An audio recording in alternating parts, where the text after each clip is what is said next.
akhirnya kemudian ditandatangani. Nah itulah perintah 11 Maret lahir, ditandatangani sudah mendekati sore, dan isinya adalah memberikan wewenang kepada saya di mana perlu untuk mengambil tindakan atas nama beliau, gitu, untuk mengamankan daripada perjuangan revolusi dan lain sebagainya.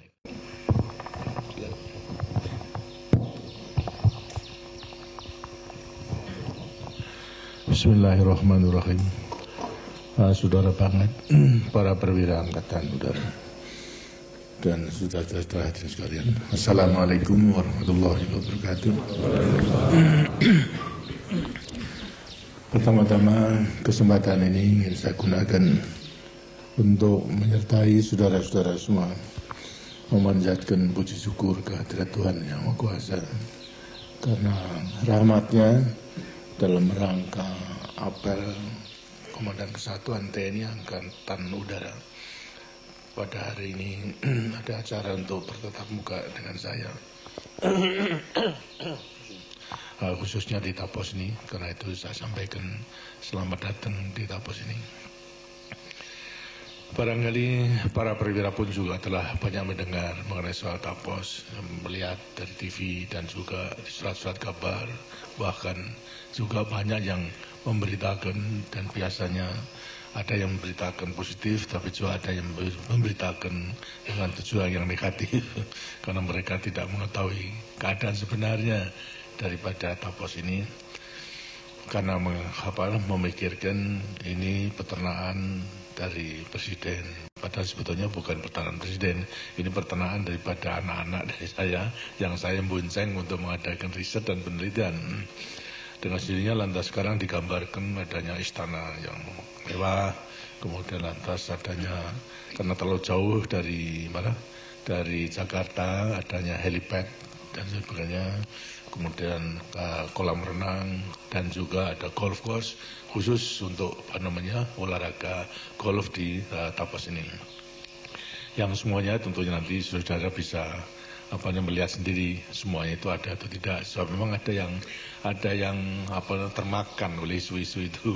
Pernah terjadi daripada pejabat tinggi sampai datang kemari tanpa saya dengan dirinya, menanyakan kepada petugas di mana tempat istananya dan sebagainya, di mana tempat daripada helipadnya. Tidak ada, hanya rumah kecil yang itu yang saya gunakan tempat istirahat menunggu. Dan barangkali yang dikatakan helipad itu tempat penjemuran kopi, seperti yang ada gitu.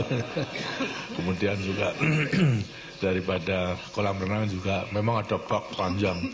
Jadi bak panjang tersebut untuk menampung air, untuk persediaan minum dan mencuci kandang gitu ya. Dan ketika golf course-nya memang ya lapangan rumput, tentunya luas, disangkanya fairway-nya daripada sehingga hampir tidak percaya, tapi setelah dibuktikan, mengatakan ya semuanya tidak ada, barulah mereka itu mengerti daripada semuanya. Ini semuanya saya mau tahu bahwasanya memang dengan maksud untuk mendiskreditkan daripada keluarga dengan saya, tapi tidak apa bagi saya yang merupakan satu saya gunakan sebagai satu ujian sampai di mana dalam menghadapi semua isu-isu yang negatif tersebut. Isu tersebut sebetulnya sudah merupakan suatu penfitnahan, tapi karena kami percaya kepada Tuhan Yang Maha Kuasa, dengan sininya juga akhirnya mana yang benar, yang baik itu akan kelihatan, yang jelek itu akan nampak pula. Yang dalam bahasa Jawa itu adalah becik ketitik orok toro, katanya begitu. Ini saya serahkan kepada Tuhan Yang Maha Kuasa. Karena itu sekali lagi saya terima kasih bahwasanya saudara-saudara nanti akan turut menyaksikan. Mudah-mudahan nanti kalau masih ada isu-isu demikian bisa turut mengatakan bahwasanya itu tidak benar daripada semuanya itu. Dalam ini hari saya berhadapan dengan perwira-perwira Angkatan Udara. Bagi saya teringat suatu peristiwa 49 tahun yang lampau pada waktu revolusi itu pecah. Tanggal 17 Agustus 1945 proklamasi dikumandangkan oleh Bung Karno Bung Hatta atas kemerdekaan daripada negara Republik Indonesia. Pada waktu itu saya terakhir menjadi ajudan Komandan Kompi, staf Komandan Kompi daripada PETA. dan melatih. Tapi tidak di satuan, tapi di pusatnya, itu di markas besarnya di Madiun. Dan kemudian pada setelah proklamasi itu kurang lebih 2 hari semuanya telah dibubarkan peta dan saya kembali ke Jogja. Tanggal 23 Agustus itu adalah diumumkan adanya maklumat daripada pemerintah dan negara Republik Indonesia yang baru mengenai pembentukan daripada Badan Keamanan Rakyat BKR.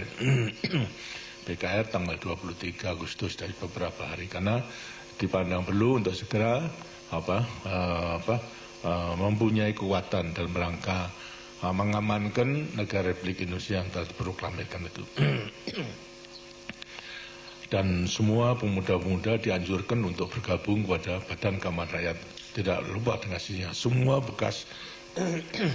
bekas peta dan juga bekas NIL dan juga Lisyun dengan hasilnya menggabungkan di daerah-daerah itu menjadi anggota daripada Badan Keamanan Rakyat BKR tersebut. Susunannya belum sampai susunan persatuan, tapi susunannya adalah satuan organisasi, dari ketua, wakil ketua, bendahara, sekretaris, dan kelompok-kelompok daripada keseluruhannya. Tugasnya apa pada waktu itu? Kita karena memang tidak mempunyai senjata, tentunya pertama-tama mencari senjata.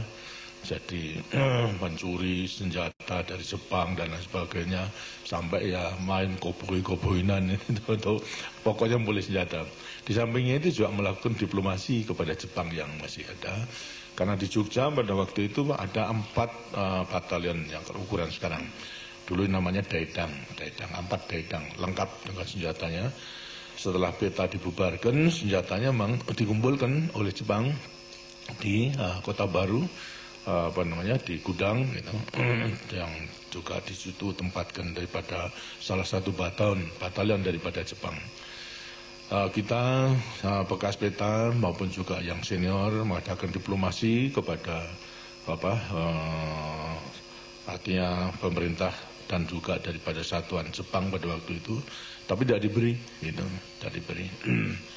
Dan tapi terus didesak, terus mulai Agustus terus kita usahakan samping mencari senjata ke sana kemari, tapi juga karena memang ada di gudang banyak bekas 4 batalion, kita usahakan untuk dapat sampai kepada pengumuman mengenai pembentukan daripada TKR itu, atau BKR kemudian TKR tanggal 5 Oktober belum diberikan. Maka kita putuskan pada waktu itu, secara kebetulan saya ditunjuk sebagai wakil ketua daripada BKR di Yogyakarta. Ketuanya adalah Saudara Slamet, namanya, orangnya besar, bekas Sudanso pula. Kemudian pada waktu itu beliau sedang ada di Madiun, tapi kita mendesak kepada Jepang untuk menyerahkan, tidak mau. Akhirnya saya memutuskan sebagai wakil ketua untuk mengadakan serbuan terhadap Jepang yang ada di Kota Baru, dengan merahkan semua pemuda dan rakyat. Padahal kita senjatanya baru sedikit sekali, kecuali daripada kepolisian. Dari kepolisian masih lengkap, itu yang kita pinjam dan juga kita ajak untuk melucuti daripada Jepang. Bagi saya sendiri baru bisa mengumpulkan 12 senjata pada waktu itu. Tapi dengan gerakan daripada rakyat yang berteriak terus-menerus, itu kepung, serbu dan sebagainya, dari deadline-nya pada waktu itu jam 10 malam. Kalau tidak diserahkan, kita serbu. Kemudian kita serbu 1 malam. Akhirnya kita bisa berhasil dengan korban 21 pemuda yang gugur. Itu karena menyerang mulai daripada daerah terbuka. Barangkali kalau saudara yang di Jogja pernah menggambarkan di Kota Baru sekarang, itu dekat Lempuyangan, stasiun Lempuyangan, itu terbuka. Dan mereka nyerangnya di sana. Mitralyernya sudah di atas, ada hadirnya. Banyak daripada korbannya, 21 daripada pemuda maupun bekas peta. Saya sendiri menyerang daripada sebelah timur karena temboknya ada dan kampung. Tapi syukur alhamdulillah bisa berhasil, akhirnya mereka menyerah. Dan akhirnya yang kita usahakan senjata. Jadi gudang kemudian kita buka, lantas kita angkut menuju ke benteng di muka gedung negara tersebut. Di sana kita kumpulkan, maksudnya agar supaya nanti segera bisa kita susun satuan-satuan tempur dengan perlengkapan. Minimal adalah 4 batalion itu.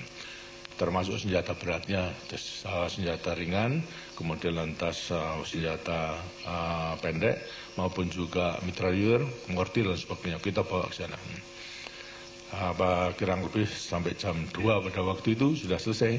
Gitu. Lantas saya kembali ke ke benteng tersebut. Alangkah terkejutnya saya, apa sebabnya? Senjata yang saya kirim ke sana oleh teman-teman, oleh kawan-kawan, disangkanya pertempuran itu masih ada, dibagi kepada pemuda-pemuda, dibagi habis ya. Sehingga saya betul-betul nangis pada waktu itu. Sedang memang saya rencanakan untuk menyusun pasukan. Entah gimana, di tangan daripada pemuda, tapi senjata ringan saja, senjata brand sampai kepada mitrailleur dan mortir tidak. Tapi yang penting justru daripada senjata ringan itu. Secara kebetulan kemudian terjadi peristiwa di Semarang. Jadi saya pikir pada waktu itu tidak mungkin itu, sedang semangatnya ingin berjuang, pemuda memegang senjata diminta begitu saja, tidak mungkin. Secara kebetulan ada permintaan bantuan satuan dari Jogja itu untuk membantu pertempuran di Semarang.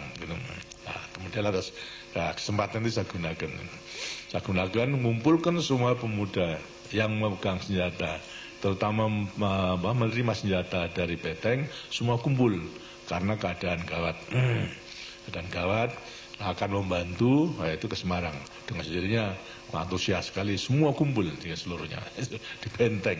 Kemudian lantas kita susun daripada regu-regu, senjatanya saya suruh meninggalkan, tidak mau, pokoknya mau terus bertempur, ya baiklah. Sedangkan kebanyakan memang anak pemuda, terus bukan tentara. Kalau tentara segera bisa kita ambil, kita susun menjadi kesatuan-kesatuan. Tapi saya sudah memikirkan, karena faktor psikologis, baiklah kita kerahkan, tapi saya yakin bahwa nanti setelah beberapa hari mereka tahu akan menyerahkan senjatanya. Di sampingnya itu sudah saya dampingi dari bekas peta, satu regu dapat senjata. Kemudian setelah sampai di Semarang, 2-3 hari sudah gelisah mereka, gelisah, minta dikirimkan kembali ke Jogja. Ya, saya katakan boleh saja, kita pertempuran, senjata semua tinggalkan, artinya diserahkan dulu kepada yang tidak bersenjata. Nah, kemudian lantas, ya karena sudah ingin pulang, serahkan begitu saja. Sehingga demikian, dengan cara demikian senjata yang di tangan pemuda, seluruhnya bisa kita ambil kembali tanpa ada kericuan, dan senjata bisa kita kumpulkan, kemudian kita bentuk dari batalion-batalion itu. Gitu. Saya diberi kepercayaan membentuk satu batalion yang namanya Batalion 10. Kemudian setelah kembali dari Semarang dan menyusun batalion itu, di Jogja masih ada kekuatan Jepang yang belum dilucuti. Ialah kekuatan Jepang karena ini adalah angkatan darat, sedangkan yang ada di Muguwo itulah angkatan laut, bukan angkatan laut itu, Kaigun, angkatan laut, masih lengkap. Kemudian lantas karena kita memang juga masih memerlukan senjata dan sekaligus Jepang agar supaya kita lucuti. Nah, kemudian saya putuskan untuk mengadakan serangan yang kedua, yang tadinya di Kota Baru, sekarang di Muguwo tersebut. Kita adakan serangan senja, jadi malam, sore hingga malam itu selesai. Nah, kita serang mulai jam 4 bergerak 4 sore dan jam 6 mendekati maghrib, dan setelah maghrib itu selesai, sehingga semua bisa kita lucuti. Dan di sana memang masih mereka melakukan kegiatan pendidikan penerbang, pesawat-pesawat terbangan itu masih ada. Malam itu juga kita kirim, atas ketua sudah PKR sudah datang, saudara Mas Slamet, kemudian lantas sekarang mencari saudara Adi Sucipto di Salatiga, cari maksudnya ya untuk untuk masih mencoba. Nah, kita sudah memperkirakan akan bisa merebut itu, kemudian lantas sekarang bisa terbang atau tidak, ini bisa. Kemudian pagi hari, sore, malam, kami bisa kontak dengan Jepang yang ditahan, daripada teknisinya bisa saya tahan itu, untuk kemudian pagi-pagi benar-benar ke lapangan, ke landasan. mereka masih tadinya sibuk memperbaiki daripada pesawat-pesawat latihan, dan memang masih ada yang bisa terbang itu. Kemudian sambil menunggu kedatangan daripada saudara Adi Sucipto, kemudian saya saya suruh mempelajari bagaimana cara menghidupkannya, bagaimana cara mengendalikan. Setelah bisa, kemudian saya mencoba lantas testing mulai daripada di runway itu, tapi hanya taxiing saja, tidak bisa terbang, terbang. Kemudian setelah begitu, jam 7 seperempat dan setengah 8 sudah datang, betul. Sudah pakai petnya terbang itu sama sarung tangan. Entah saya saya baru pertama kali itu kenal, yang sudah kenal adalah saudara Slamet itu, Omar Slamet. Kemudian lantas saya serahkan, ini keadaan begini, ini kira-kira bisa terbang enggak? Gitu. Dia memeriksa dan sebagainya. Saya mengatakan, ini justru saya coba, ini saya terlihat. Gitu. Lantas dia mencoba, akhirnya dan katakan, berani terbang. Coba nih, kita sudah berdebar-debar, wah bisa terbang atau tidak. Akhirnya terbang betul. Wah, kita senang jauh kan. Saudara Adi Sucipto terbang yang pertama. Kemudian lantas terbang berikutnya untuk memperingati hari Sumpah Pemuda tanggal 28 Oktober. Lantas pada saat itu jangan saya serahkan, ini saudara, itu saya di sini tidak mencari pesawat terbang, tapi mencari senjata sama Jepang itu. Pesawat terbang lain yang ada, saya serahkan kepada saudara dengan pemuda-pemuda udara pada waktu itu telah dibentuk, terserah mau diapakan itu. Seluruhnya saya serahkan gitu. Masih ada puluhan pesawat terbang. Dan saya lantas tidak mengurusi itu, dan kemudian sebagai modal untuk membentuk daripada satuan udara di Yogyakarta. Saya serahkan seluruhnya pada saudara Adi Sucipto.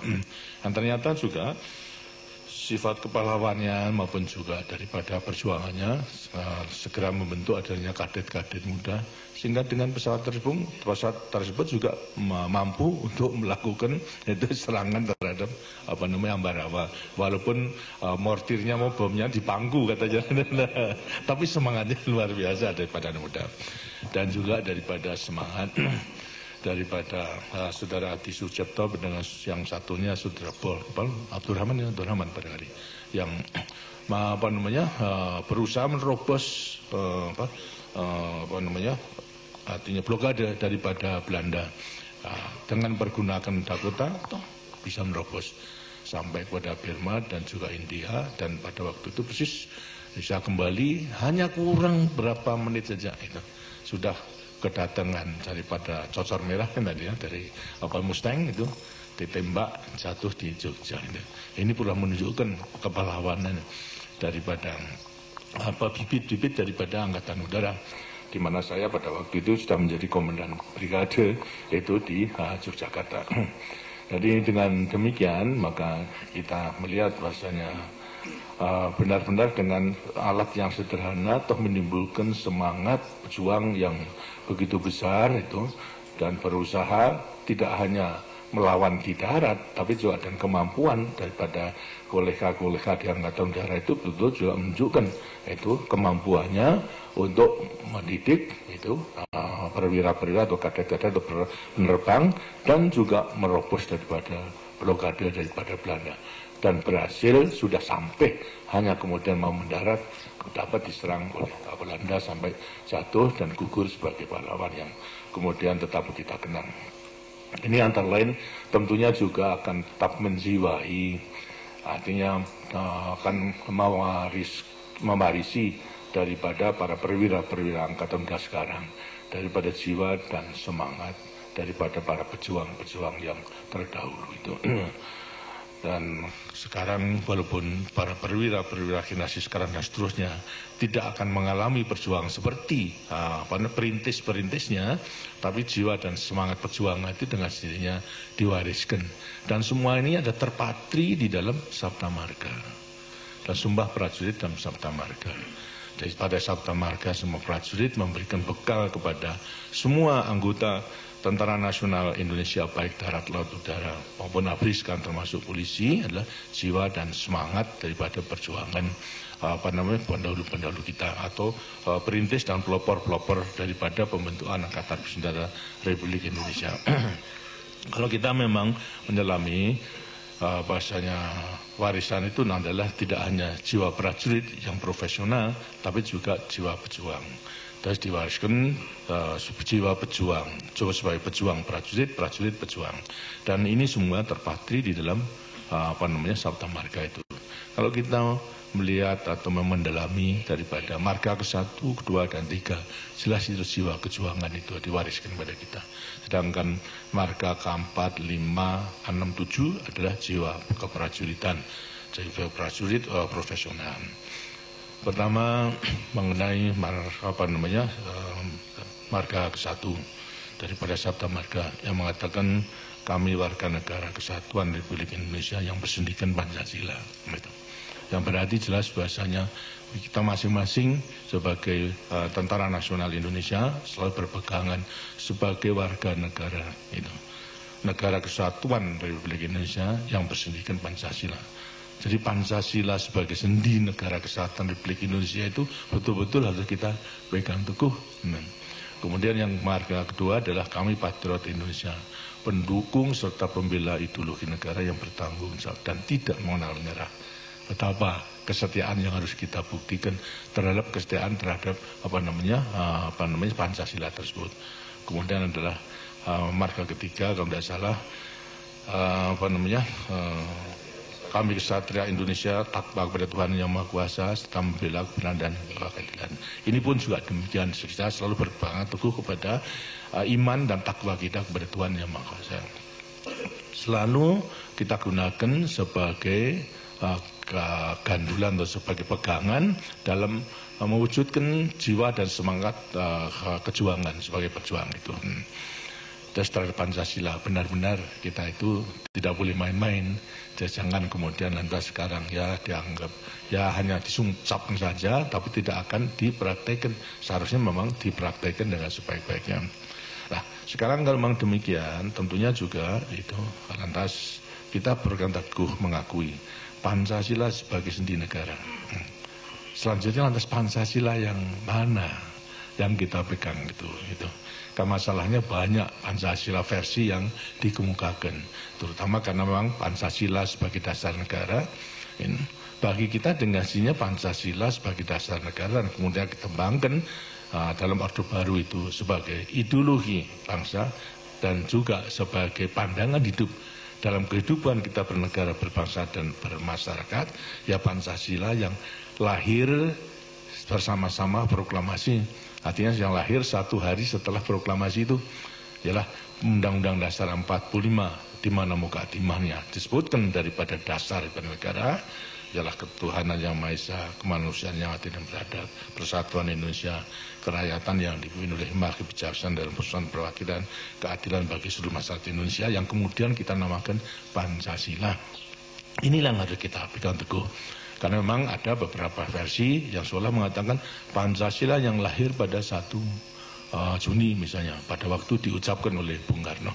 Sebetulnya ini semua merupakan proses, proses daripada pembentukan dasar negara oleh artinya pemimpin-pemimpin kita, pendiri Republik Indonesia di dalam menyusun daripada berdasar daripada negara. Ialah Undang-Undang Dasar maupun juga daripada falsafah daripada Undang Dasar 45. Banyak semuanya memberikan satu uraian Bapak Bung Karno mengenai soal Pancasila, gunakan Pancasila, tapi daripada Pancasila yang diutarakan Bung Karno tidak sebagaimana Pancasila yang termasuk di dalam mukadimah itu, urut-urutan pun juga lain. Bahkan Bung Karno mengatakan kalau itu terlalu panjang bisa diperas menjadi trisila, tidak bisa diperas lagi menjadi 1 sila, berarti gotong royong. Itulah daripada ide pemikiran-pemikiran daripada Bung Karno. Lainnya pun juga demikian. Muhammad Yamin, kemudian lantas Pak Tongmo juga semua mengajukan daripada semua. Dan akhirnya sebetulnya apa yang pada perjuangan yang pertama daripada panitia adalah mengenai lahirnya Jakarta Charter itu. di mana sila pertama sebetulnya disantumkan ketuhanan dengan kewajiban menjalankan syariat Islam bagi pemeluk agama Islam. Itu. Nah, setelah disusun ini sebetulnya, tapi kemudian persis akan diproklamasikan, sudah dan akan disahkan, kemudian ada yang tidak setuju, terutama Indonesia bagian timur, dari kawasan timur. Kalau itu tetap dilaksanakan, maka tidak akan mengikuti, berarti perpecahan. Jadi proklamasi tidak akan didukung oleh persatuan-kesatuan seluruh wilayah negara Republik Indonesia yang telah kita proklamirkan itu. Akhirnya dengan segala kebijaksanaan termasuk pula daripada pemuka-pemuka agama Islam, dan ulama-ulama dan sebagainya, semuanya bisa dihilangkan, diganti dengan ketuhanan yang Maha Esa. Jadi mengenai dengan kewajiban menjalankan syariat Islam dicorek seluruhnya. Ini merupakan satu kebijaksanaan, suatu jiwa besar yang ditunjukkan oleh para ulama.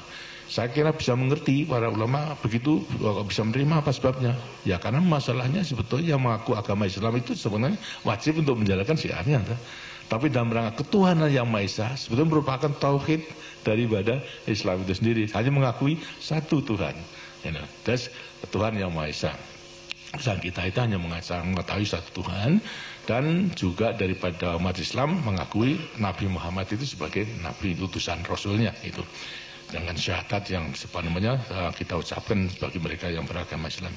Kemudian dengan demikian diputuskan lahirlah Undang-Undang Dasar 45 dengan Pancasila sebagaimana yang tercantum di dalam mukadimah daripada Undang-Undang Dasar 45 itu. Nah, oleh karena itu bagi kita tidak ada lain yang kita terima sebagai Pancasila sebagai sendi negara yang kemudian harus kita bela ya Pancasila yang lahir satu hari sesudah proklamasi itu pada tanggal 18 Agustus 1945 yang kemudian mengalami daripada berbagai perubahan karena memang perjuangan kita menghadapi pembentukan daripada Republik Indonesia Syarikat, kemudian lantas berubah undang-undangnya, lantas undang dasarnya, lantas juga menghadapi daripada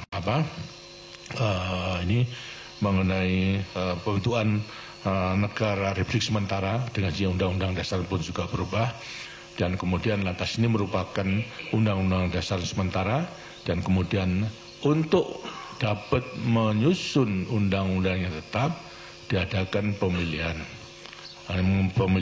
anggota Dewan Konstituan dan kemudian bersidang untuk menentukan mengenai undang-undang dasar dan haluan garis besar undang-undang dan juga daripada falsafahnya. Tapi ternyata 4 tahun tidak ada berhasil. Karena sama kekuatan tidak bisa menentukan.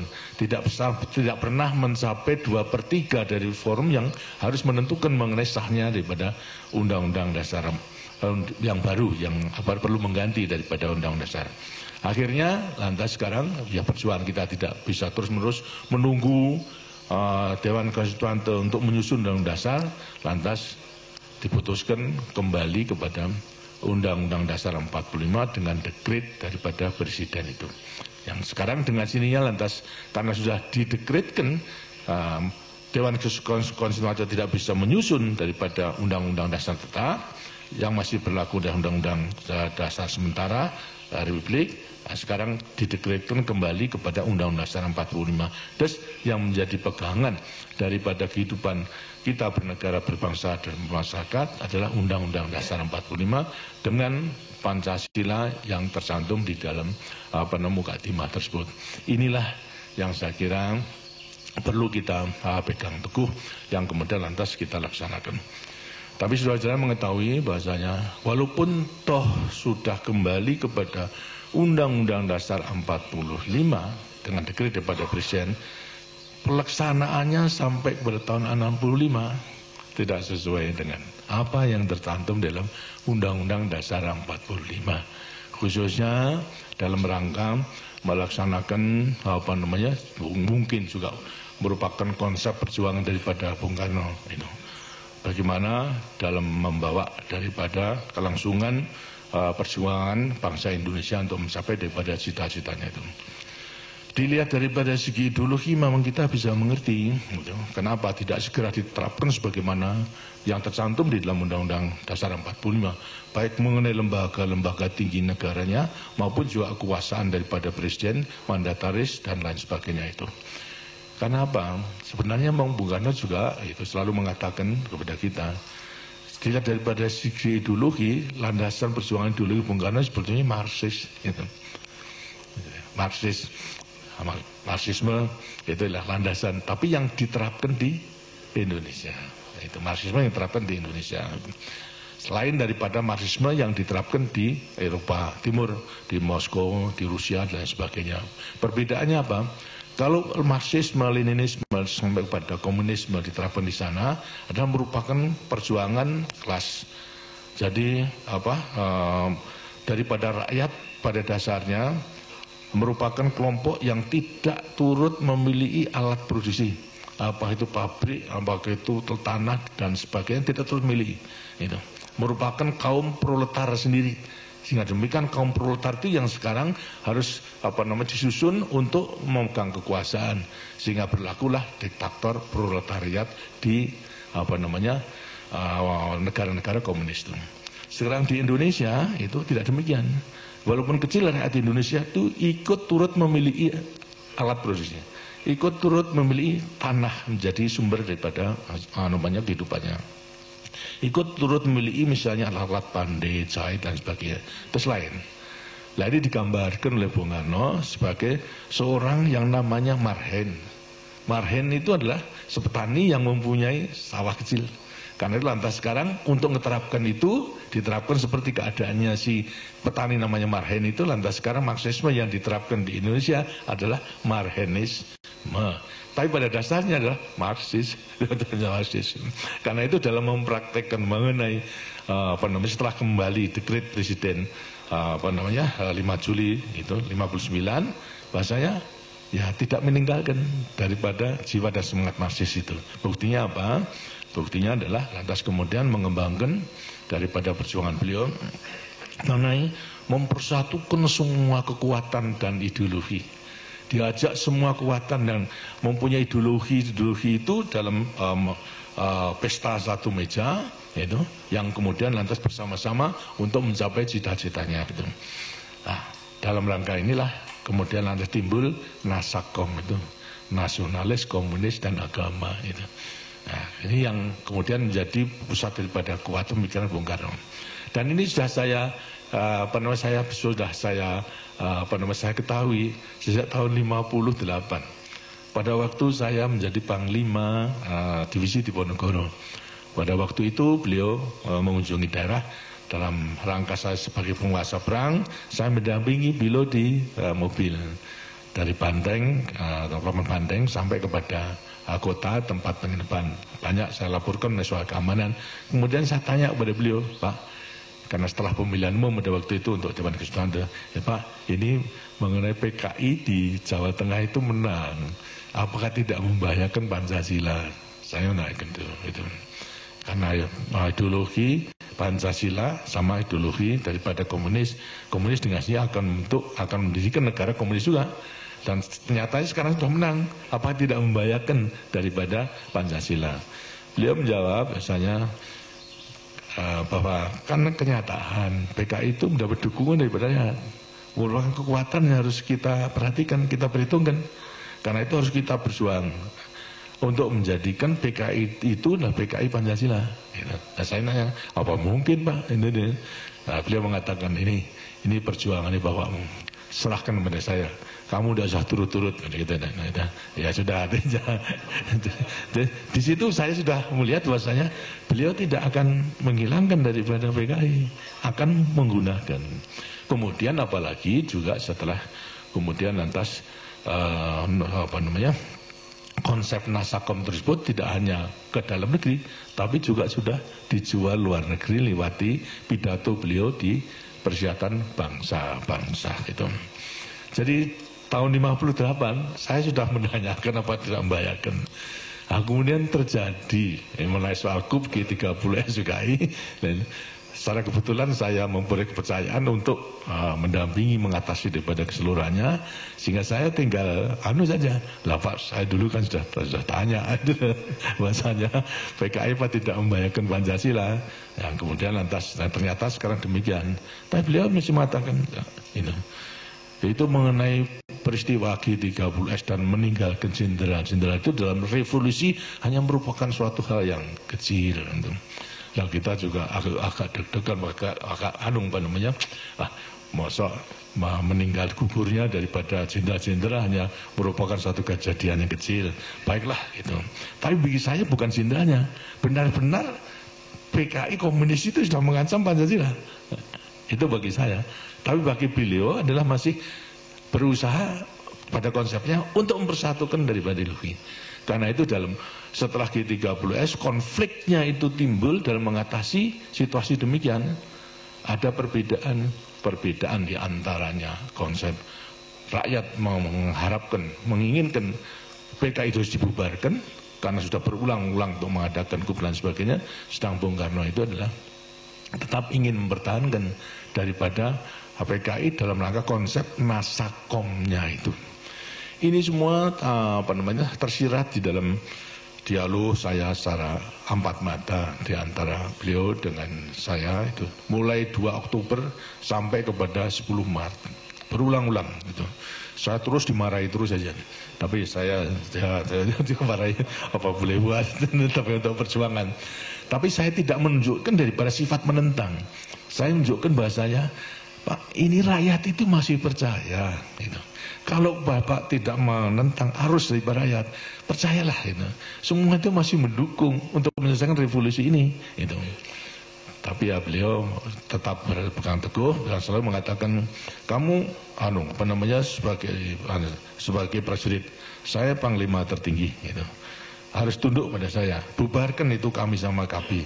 Jangan katakan Pak, ya kasihan. Wong ini yang mendukung pada perjuangan itu baru bubarkan. PKI itu yang harus bubarkan. Marah lagi daripada beliau.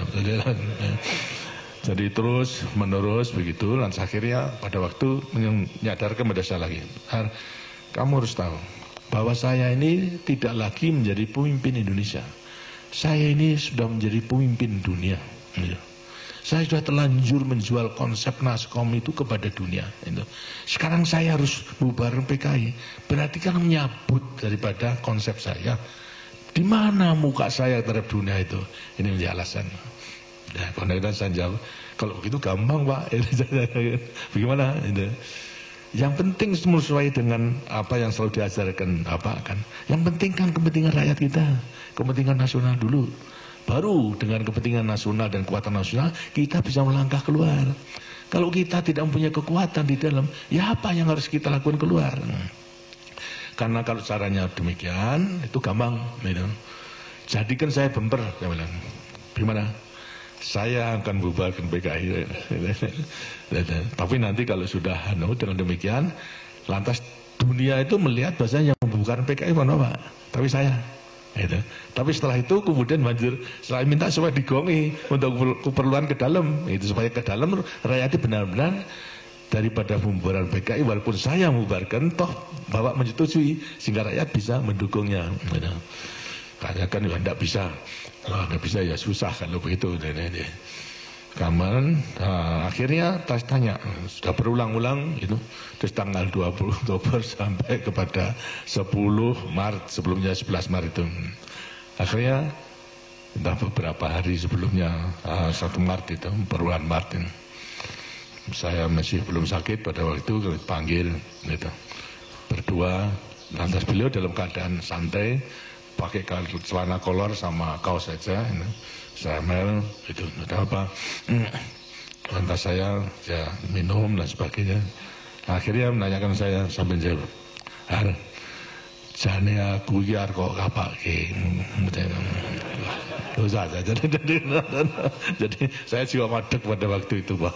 Itu sangat longso gitu melihat itu.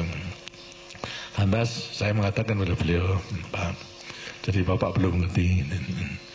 Begini, kan Bapak sudah tahu kalau saya itu anaknya petani, anaknya orang kecil gitu. Tapi walaupun orang kecil, ayah saya, orang tua saya itu punya kudangan terhadap anaknya. Itu.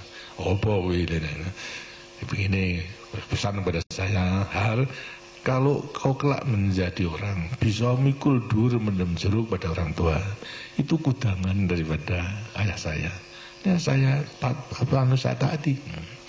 Lah sekarang ini saya sebetulnya memandang bapak itu tidak hanya sebagai presiden militeris, tidak hanya sebagai panglima tertinggi, juga tidak sebagai hanya pemimpin besar revolusi, itu presiden seumur hidup, tapi juga saya pandang sebagai ayah saya sendiri.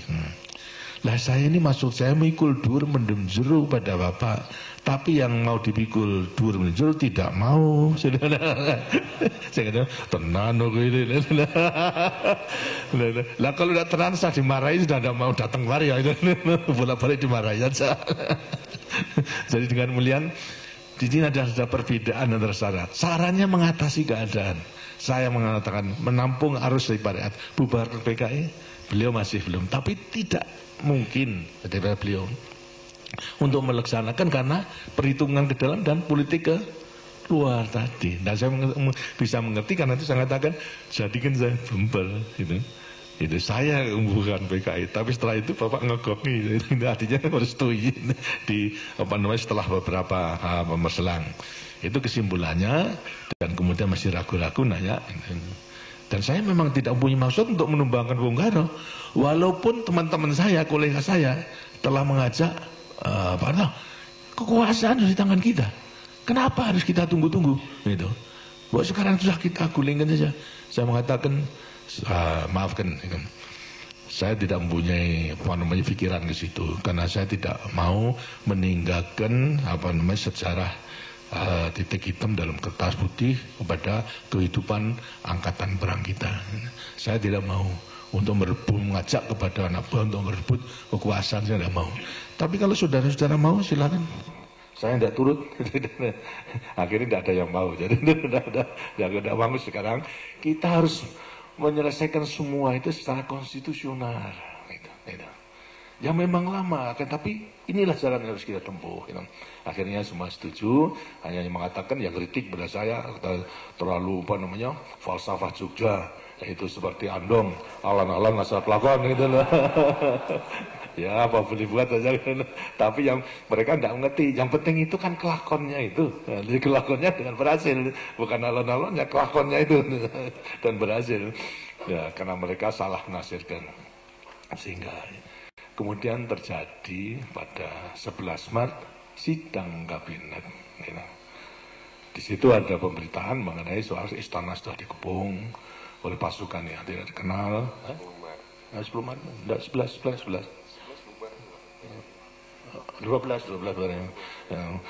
Maret itu keluarnya kan 11 Maret ketika itu kan 11 Maret itu kemudian lantas ada demikian sampai Bung Karno kemudian ke Bogor dalam keadaan sangat memprihatinkan, disusul dengan waperdam keseluruhnya dengan helikopter ke Bogor. Kemudian di antara 3 perwira, yang 2 menjadi menteri, yang 1 adalah Panglima Kodam, siapa? Pak Basuki Rahmat, kemudian lantas Yusuf sama Amir Muhammad sebagai Panglima Kodam. Melihat situasi demikian, itu sangat memprihatinkan, mempunyai ide untuk untuk menemani Bung Karno ke Bogor, gitu. Baik. Tapi karena masih ingat ada atasannya, sehingga lapor kepada saya. Saya dalam keadaan sakit pada waktu itu, memang di tempat tidur karena kumat, tenggorokan. Kalau sudah kumat sampai kepada kursen dan sebagainya, tidak bisa menghadiri sidang kabinet pada waktu itu. Kemudian datang ke rumah, menceritakan semua kejadiannya. Lalu minta izin untuk menemani Bung Karno di Bogor. Saya izinkan, silahkan, baik. Lantas tanya, pesan apa Bapak? Saya mau pesan 1, sampaikan salam dan hormat saya. Yang kedua, sampaikan kalau saya sakit, itu tidak bisa hadir tadi. Yang ketiga, sampaikan aja, kalau saya diberi kepercayaan, keadaan ini saya atasi. Itu saja. Terus tidak macam-macam. Jadi saya hanya mengatakan, kalau saya diberi kepercayaan, keadaan ini akan saya atasi. Dengan demikian saya perhitungkan bahwasanya segala lamanya dialog antara beliau dengan saya itu, beliau sudah menangkap itu, Lantas ini berangkat. Setelah datang ke sana, ya lapor dan sebagainya, semua dimarahi dengan sendirinya. Sama menteri, kemudian sampai terjadi demikian. Kemudian lantas sampai, bagaimana cara mengatasinya? Ya, aja Pak, percayakan aja pada Pak Harto. Marah lagi, udah bilang beliau, kurang apa saya percaya pada Harto? Sudah diberi pangkat naik, jadilah sebagainya. Ya, tapi barangkali perlu tertulis. Baru kemudian ya kalau begitu dibuat surat tertulis, dibuat 3 jenderal, ditambah dengan semua Waperdam, Bandrio, kemudian Pak Lemena sama Khairul Saleh, terus sekretaris Sabur gitu dibuat. Akhirnya kemudian ditandatangani. Nah itulah perintah 11 Maret lahir, ditandatangani, sudah mendekati sore, dan isinya adalah memberikan wewenang kepada saya di mana perlu untuk mengambil tindakan atas nama beliau, gitu, untuk mengamankan daripada perjuangan revolusi dan lain sebagainya itu. Itu merupakan suatu wewenang yang luar biasa itu. Dan kemudian lantas ini dibawa ke Jakarta. Sudah agak malam pada waktu, kurang lebih yang mendekati Isya itu. Kemudian saya masih di rumah, disampaikan, saya baca, saya putuskan kemudian bubarkan PKI. Itu. Bubarkan PKI, kemudian lantas karena persyaratan pada waktu itu harus sebelum mengambil keputusan ada koordinasi dengan menteri-menteri Panglima Angkatan. Saya ada rapat, ada di Kostrad. Lama bicarakan semua perwira dan semuanya telah ditinjau. Pokoknya saya menggunakan mengubarkan daripada PKI, dan semua dikonsep. Baru setelah jam 1 malam itu saya tanda tangani Jadi dengan demikian lantas berlaku daripada perintah mengenai pembubaran daripada PKI tersebut itu. Jadi sudah tanggal 12 kalau tanggal 1 itu. Nah pagiannya diumumkan, kemudian lantas beliau katanya semua Waperdam kumpulkan, dimarahi. Akhirnya diputuskan salah satu untuk dikirim kepada saya, Pak Lemena, tanggal 13 itu dikirim. Kemudian tanya ke Pak Haji Salim, karena setelah selesai kemudian saya kembali lagi ke rumah untuk istirahat. Karena Pak Lemena mengatakan, kalau saya manggil saya dan Mas Harto, apa enggak keliru itu bubaran PKI itu? Saya katakan enggak, itu di surat perintahnya tidak ada. Ya memang enggak ada, tidak ada gitu. Kalau ada, kalau sudah setuju tuh bapaknya begitu. Pokoknya marah, kita dimarahi. Sudahlah, saya bertanggung jawab. Beliau tahu kalau saya bubarkan PKI, beliau tahu. Enggak percaya udah. Kemudian setelah beberapa hari kembali lantas Bung Karno dari Bogor kembali Jakarta, saya sudah agak baik, saya jemput pakai helikopter di muka istana, saya jemput, saya laporkan, Pak, ini keadaan demikian. Terus saya katakan PKI sudah saya bubarkan, itu tinggal Bapak sekarang ngagongi. Saya takir bentar, saya tinggal ngagongi. Ya itu nanti pikir dulu itu. Jadi yang nggak marah beliau. Mau sudah tahu saya ada bubarkan PKI karena mereka jalan yang terbaik itu yang sekarang untuk mengatasi keadaan konflik daripada pada waktu itu. Nah, kemudian lantas berjalan pada suatu saat, kemudian lantas timbul adanya upacara kalau tidak salah mengenai Maulid Nabi bulan Juni pada itu ini. Nah, biasa diadakan upacara di istana. Saya menjemput beliau mengantarkan, dan saya dengan saksikan oleh sekretaris militer Saudara Surya Supono pada waktu itu, bekas Panglima Divisi Diponegoro. Tapi saya menjawil kepada beliau, Pak, ini kesempatan yang baik untuk ngegongi daripada apa yang setelah saya lakukan. Beliau mengatakan, ya nanti, ya, saya sudah senang, ya nanti akan saya lakukan. Nanti. Karena dalam amanat tentu ada kesempatan. Saya katakan tidak perlu bos yang perintah saya. Tapi apa yang dilakukan oleh Harto itu saya mengetahui. Itu saja sudah cukup. Ya nanti ini. Nah itu ngantarkan upacara pidato daripada beliau itu amanat. Enggak keluar. Enggak keluar itu. Kemudian lantas santri lagi di jalanan di antara istana tanya, kok enggak keluar Pak? Wah lain kali ini. Wah ya susah gitu. Nah kemudian lantas terjadi daripada satu permintaan daripada MPRS mengenai penjelasan dari Presiden mengenai terjadinya G13 PK itu.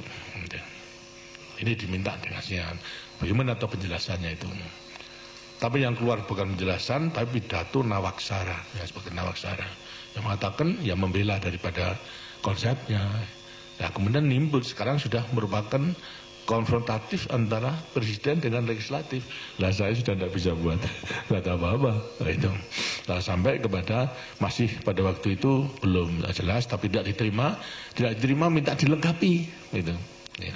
Masih dilengkapi juga sama saja, sehingga akhirnya karena tidak diterima konsekuensinya apa? Ya mandatnya dicabut. Nah, kemudian setelah dicabut bingung siapa ini yang harus melanjutkan daripada ini. Dia mengatakan ya Pak Harto, enggak, saya tidak mimpi menjadi presiden, tidak mempersiapkan diri menjadi presiden, tidak mempunyai pengetahuan untuk jadi presiden, karena silakan untuk memilih orang lain. Semuanya lantas tidak ada persoalan antara 9 partai tersebut, sehingga akhirnya kembali kepada apa landasan ini. Landasan dalam keadaan darurat demikian, MPRS tidak bisa memilih. Akibatnya akhirnya nanti diputuskan, udah kalau itu percayakan kepada pengemban TAP MPRS nomor 9. Karena apa? Super Semari telah dikukuhkan oleh MPRS sebagai TAP nomor 9. Terus mempunyai kekuatan konstitusional. Ya. Pengemban Super Semar yang telah ditetapkan menjadi TAP nomor 9 sekarang melaksanakan kevakuman tersebut, diangkat sebagai presiden. Dan katakan, ya karena saya tidak sanggup, dan itu bang sebetulnya pengemban TAP MPRS yang ditugaskan, saya minta supaya diangkat menjadi penjabat saja.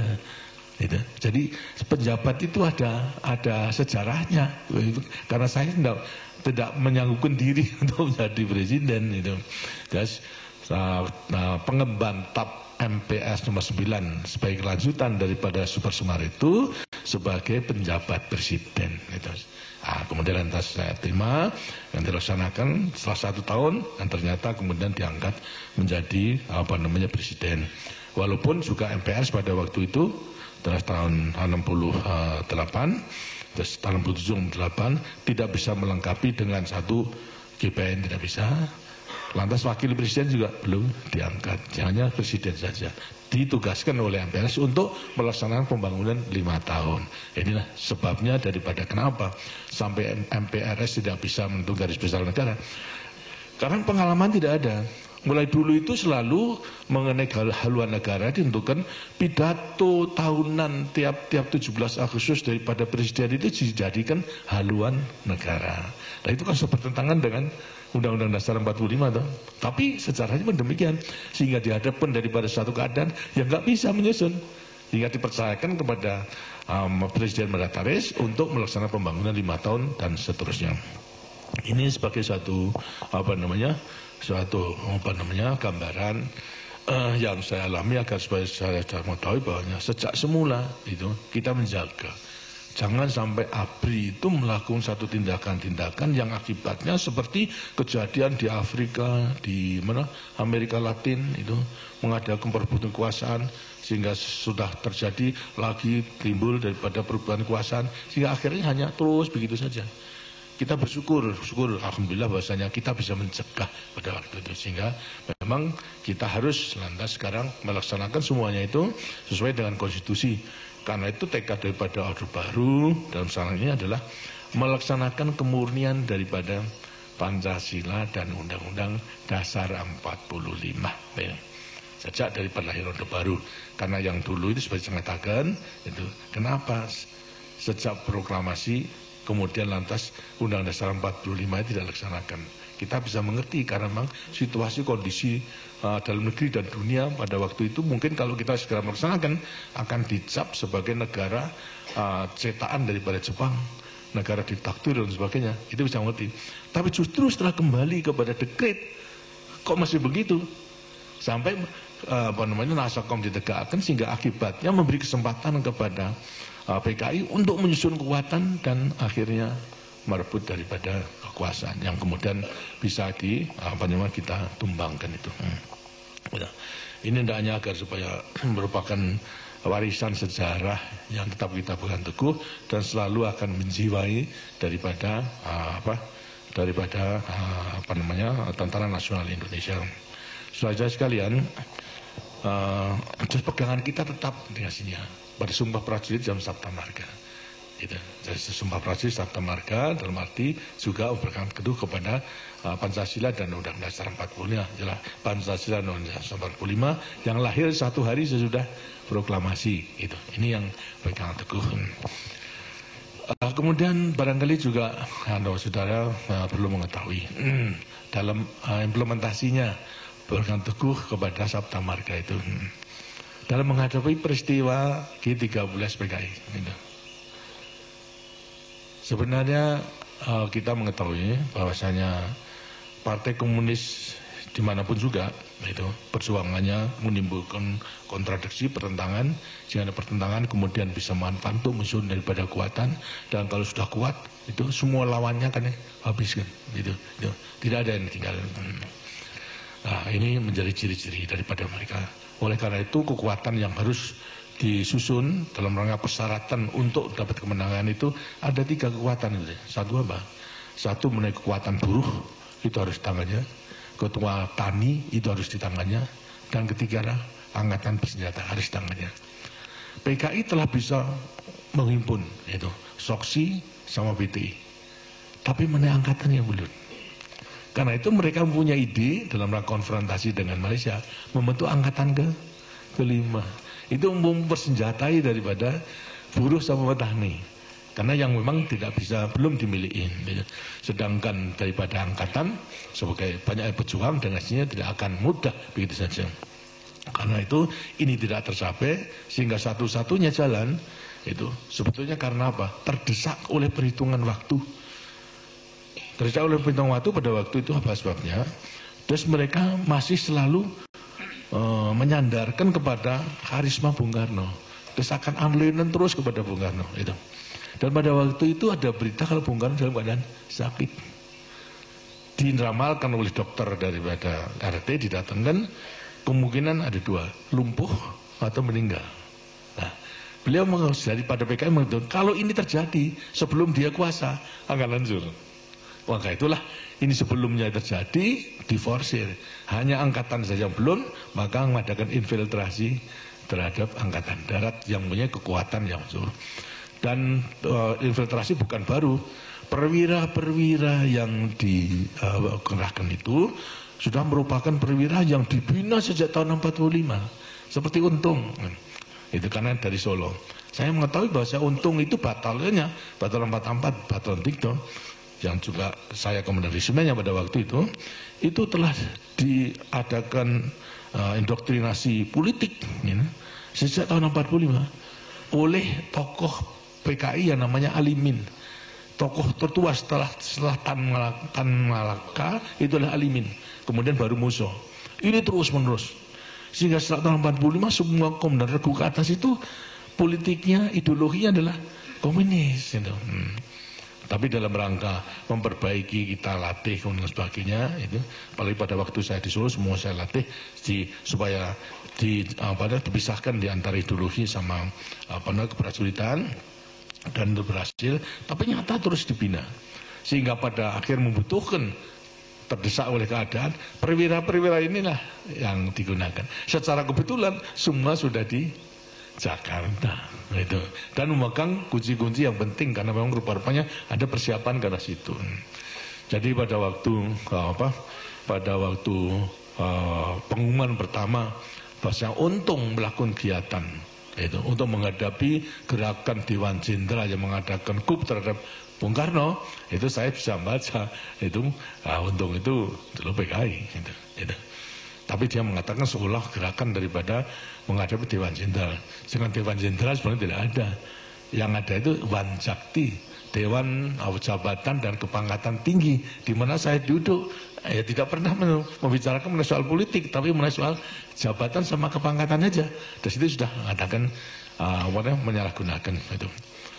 Kemudian lantas terjadi itu pada waktu itu adalah kalau dilihat dari segi kekuatan, sudah mengetahui bahwasanya susunan Kostrad dulu itu hanya kerangkanya saja. Komando Kostrad, komando tempurnya brigade. Batalon-batalonnya itu masih di kodam-kodam. Kalau diperlukan saja kemudian attach. Tapi kalau tidak diperlukan, saya sudah mempunyai kewajiban untuk melatih mereka itu menjadi kesatuan tempur yang baik. Jadi saya telah ada hubungan dan mereka melatih. Pada waktu menghadapi peringatan Angkatan Bersenjata tanggal 5 Oktober itu tahun 65 pada waktu itu, 3 batalion ditarik ke Jakarta dalam dihimpun dalam satu brigade untuk ikuti parade itu. Batalion 530 dari Jawa Timur, 454 dari Jawa Tengah, Batalion 328 dari Jawa Barat, semuanya parade. Lini antara lain 2 batalion itu telah digait oleh G13PK, tinggal 1 batalion saja. Karena itu saya usahakan supaya dipisahkan, 530 bisa dipisahkan. Tapi 454 tidak bisa, karena saya beri waktu pada waktu komandan batalionnya ada di istana, wakilnya saya panggil, saya beri penjelasan sendiri bahwasanya kamu ditipu oleh untung ini, keadaannya demikian. Jadi kapalnya supaya sadar, sekarang kembali kepada Kostrad. Saya beri waktu, kalau jam 6 belum menyatakan kembali, ya terpaksa hadapan dengan Kostrad. Akhirnya 530 jam 2 itu sudah gabung. Tapi 454 belum, sampai jam 6 meninggalkan. Tapi 2 kompi setelah jam 10 malam dia gabung dan tinggal 2 kompi. Kemudian lantas terus mendukung daripada perjuangan kelanjutan daripada G13PK itu. Jadi saudara-saudara, supaya mendengar bahasanya, sebetulnya daripada segi kekuatan saya tidak ada kekuatan, hanya kerangka saja. Tapi setelah saya mengetahui untung yang memimpin, dan saya bisa menilai bahwa ini di belakangnya mesti ada. Kemudian lantas putusan saya pada waktu itu untuk segera membungkem RRI, membungkem RPKD, lantas saya tunda, jangan, sudah biarkan saja. Mereka mengadakan statement supaya rakyat mengetahui bahwa tidak hanya pada menghadap Dewan Jenderal, tapi apa yang menjadi tujuan itu. Sehingga kemudian mulai melakukan satu penurunan pangkat. Daripada kolonel ke atas turunkan, karena dia paling tinggi Panowosta atau Gotongnya atau itu diturunkan. Jadi saya juga harus turun pada waktu itu. Lantas kedua juga mengenai bentuk Dewan Revolusi, lah sudah itu. Kemudian lantas pemerintah sementara dan sebagainya sudah semuanya leweng. Baru setelah diumumkan, supaya maksud saya rakyat mengetahui apa latar belakangnya itu. Terus politik. Karena itu setelah semua dihaji, jam 6 dikatakan sebelum jam 7 malam duduki RRI. Kemudian mengumumkan daripada pengumuman saya dan pidato saya. Jadi di sini saya hanya pegang pada apa pada waktu itu.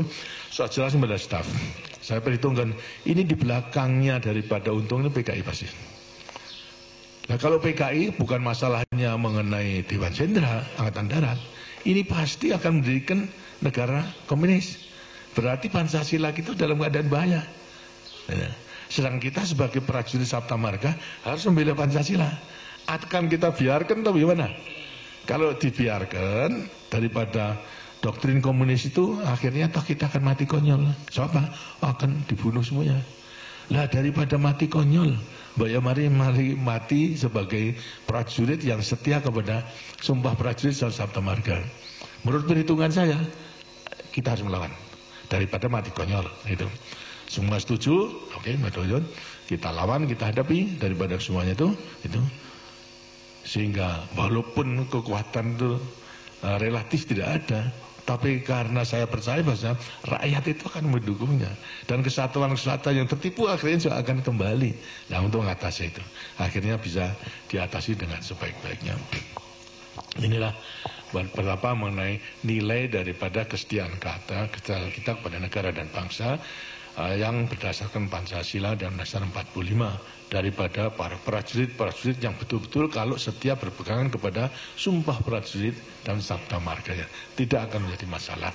Karena itu selalu saya katakan, itu tidak perlu repot-repot daripada kita menggunakan teori apa-apa, pegang aja lah kepada Pancasila dan juga sabda marga dalam memperbesar pengabdian kita negara pada bangsa.